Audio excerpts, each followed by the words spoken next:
Minimalis adalah seni hidup bahagia dan sederhana. Mampu atau tidaknya seseorang merayakan kebahagiaan sebenarnya tidak bergantung pada seberapa banyak barang terkumpul di dalam rumah atau gudang. Karena bisa saja dengan banyaknya barang-barang di rumah, sang pemilik rumah makin bahagia.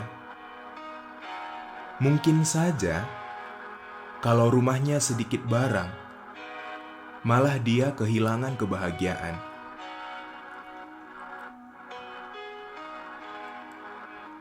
Jadi siapapun bisa menikmati kebahagiaan, baik mereka yang hidup minimalis ataupun tidak. Setiap kita diberi kebebasan. Pilihan hidup kita berbeda-beda. Ada yang bahagia mengkoleksi baju, celana, sepatu, barang-barang elektronik, buku, mobil, motor, sepeda, dan lain sebagainya.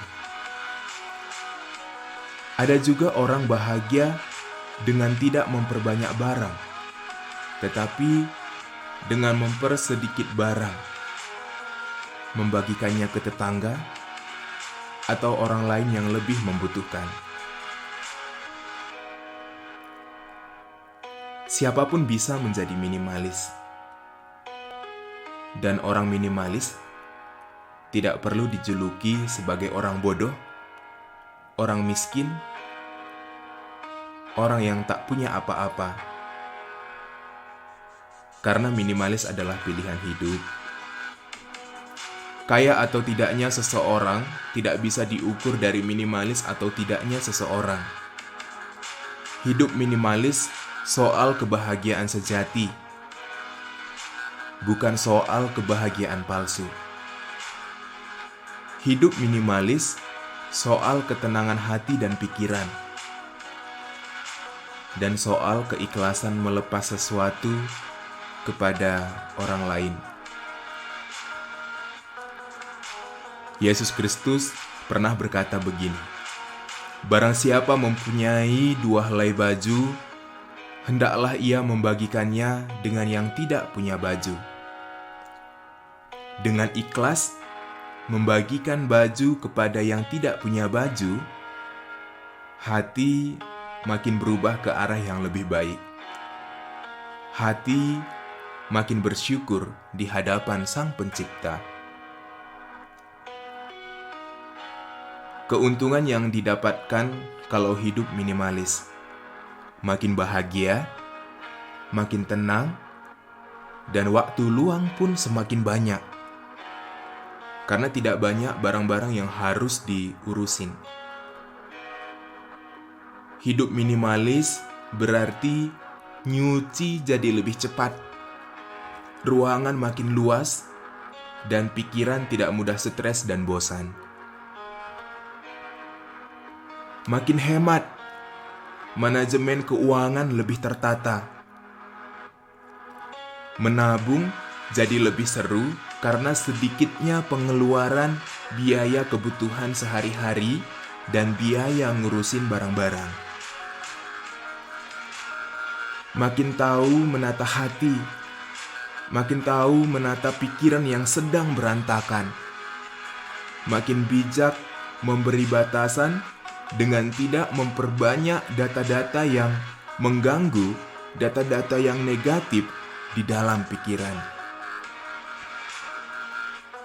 Bagi teman-teman yang ingin memulai hidup minimalis, berikut ini ada beberapa tips sederhana yang bisa dicoba. Pertama, belajar menjadi orang yang ikhlas melepaskan sesuatu. Pikiran tidak perlu lagi menghidupi kalimat penghalang diri menjadi ikhlas. Misalnya, enak sekali mereka, nggak usaha apa-apa, tapi dapat barang-barang mewahku ini. Di dunia ini, kita tidak pernah merasakan yang namanya kehilangan, karena kita tidak punya apa-apa. termasuk diri kita, bukan kita yang punya. Menjadi minimalis berarti harus ikhlas melepaskan apa yang ada pada diri kita. Yang terpenting di sini bukan seberapa banyak barang yang kita bagikan, melainkan seberapa ikhlas diri kita berbagi demi hati yang lebih tenang dan genggaman yang lebih ringan. Yang kedua, terima resiko hidup minimalis. Karena akan ada orang lain yang berujar begini, "Kamu bajunya kok itu-itu terus? Nggak bosan apa? Kamu percuma sudah kerja, tapi sepatunya itu-itu saja." Tapi tenang, resiko itu bukan penghambat, melainkan penambah energi biar diri kita makin semangat hidup minimalis.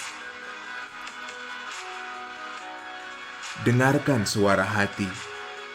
Kalau ingin berubah, berarti suara-suara luar yang berusaha untuk menghambat jangan terlalu didengarkan. Yang ketiga, bijak dalam menggunakan barang. Rawatlah barang yang sedikit itu setulus mungkin agar tahan lama. Dan terapkan prinsip jika ingin beli celana, berarti harus ada celana yang harus dilepaskan. Karena kalau tidak demikian, membeli sesuatu tanpa melepaskan, itu sama saja dengan kita memperbanyak barang lagi di kamar kita. Keempat, minimalis itu tidak melulu soal barang, tetapi juga soal data atau aplikasi di handphone atau laptop. Karena untuk apa barang di rumah sedikit, tetapi aplikasi-aplikasi di handphone, data-data di handphone banyak banget. Maka selama hidup minimalis, kita tidak hanya mempersedikit barang, tetapi juga bijak memilih sesuatu yang perlu. Itulah beberapa tips yang bisa kita lakukan. Selamat meminimaliskan diri. Selamat berefleksi dari proses yang dihadapi. Selalu bahagia, selalu bersyukur di hadapan Sang Pencipta. Karena hidup bahagia, hidup bersyukur, itu indah.